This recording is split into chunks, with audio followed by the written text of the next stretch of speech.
Ani, halika. Pakita lang natin na nakalublob tayo.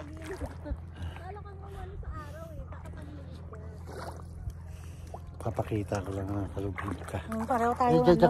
Tsaka lang. Para makita na nakalublob ka. Ayan.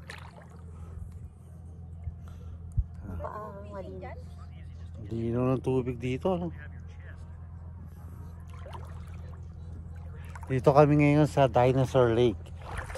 Kasama namin yung mag-ina na takot mangitim. Pinapatalikod pa yung anak niya doon sa ano. Ngayon sila sa likod, oh.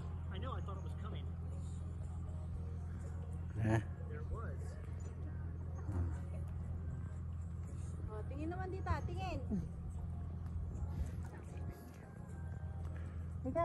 Ay, nakarami. Madadagdagan niya yung upload mo, ha? Ate, send ko sa'yo ito, ha? Lagyan mo ng lagyan mo ng sounds. Maganda. Sa YouTube na lang. Ganda rito sa Dinosaur Lake ngayon. Pupunta kami kasi dito, ano eh. Videoan mo nga kami, Mel. Nabidyoan na. Ayan, nakalublob kami.